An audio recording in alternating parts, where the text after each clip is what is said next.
Hello, y'all. I'm responding to Module 3. So I'm going to start with the first question. According to our author, what is race, and what are at least two different ways it is generally understood? So race is a social construct.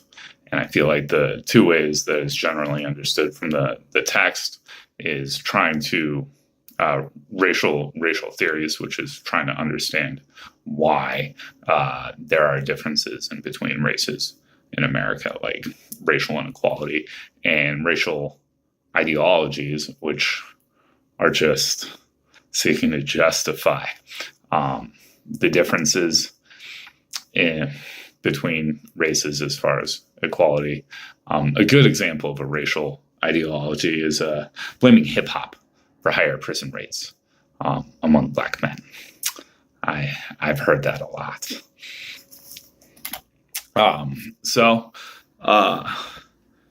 Discuss racial theories and racial ideologies. What are they?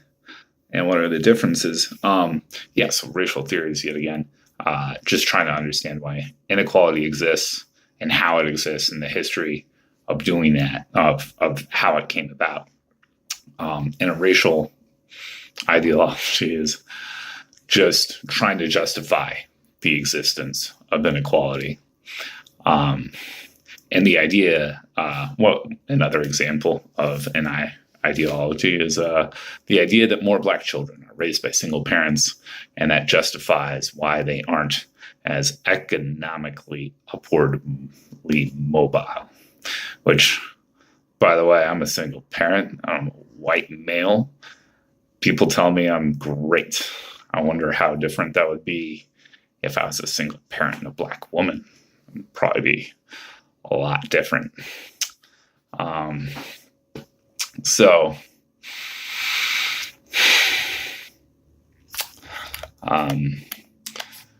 The difference is between institutional, systemic, and structural racism and a real world example. Institutional racism is the policies, laws, and institutions that reproduce racial inequalities. An example is law enforcement. 97% of the victims of police brutality are Black or Latino, which statistically is almost impossible. But there it is. Systemic racism theory is about the bonds in between individual racism, institutional racism, how they combine to create like a history of oppression, and that explains the difference between us. And this, of course, includes the vested interest of whites to maintain racist policies.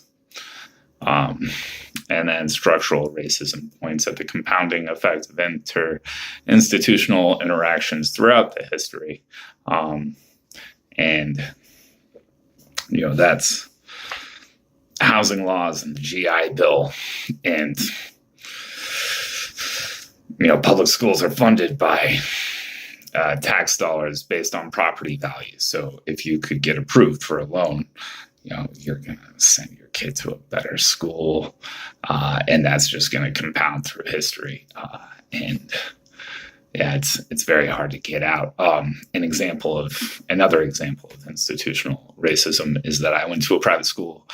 There was only one Black student to graduate from it while I was there, all 4 years. I am including a freshman who graduated 3 years after I graduated, because I was a senior when she was a freshman. She was the only Black student to graduate. How does our author argue that colorblind racism works? Colorblind racism is a series of lenses that whites use to justify racial inequality. And an example, I'm going to keep coming back to this because I work in property. is predominantly black and white neighborhoods.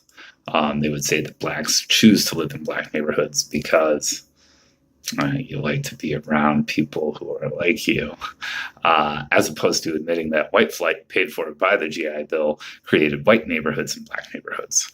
Because of higher property values, white kids went to better schools and then got better jobs. And it's just, I guess, structural racism. And according to the 2011 census, taken in 2011 census, the quote unquote typical white lived in a 75% white or more neighborhood. And then a personal experience I had with this. So recently I traveled down to Austin, Texas. It is a fairly liberal city. I would compare it to Seattle, especially for being in Texas. It's kind of a rare gem. And it is experiencing this really cool tech boom, much like Seattle did. So there is a historic black neighborhood on the east side of downtown. And it is a black neighborhood because of, white flight. And because tech bros don't like to drive to work. And the property value of these black buildings are cheaper because they've been there forever and blah, blah, blah. Those buildings are being destroyed. African Americans are forced to move. And then they're creating these big glass towers for the tech bros to live in. And I checked on the price on Zillow before I got on here. And the cheapest condo in Austin with 2 bedrooms I could find was $387,000. So, and it's fine. It's not a black neighborhood. It's a poor neighborhood is how I heard it justified while I was down there. So it's totally fine that we're kicking 50 families out. All right. Thank you. That was a lot of fun.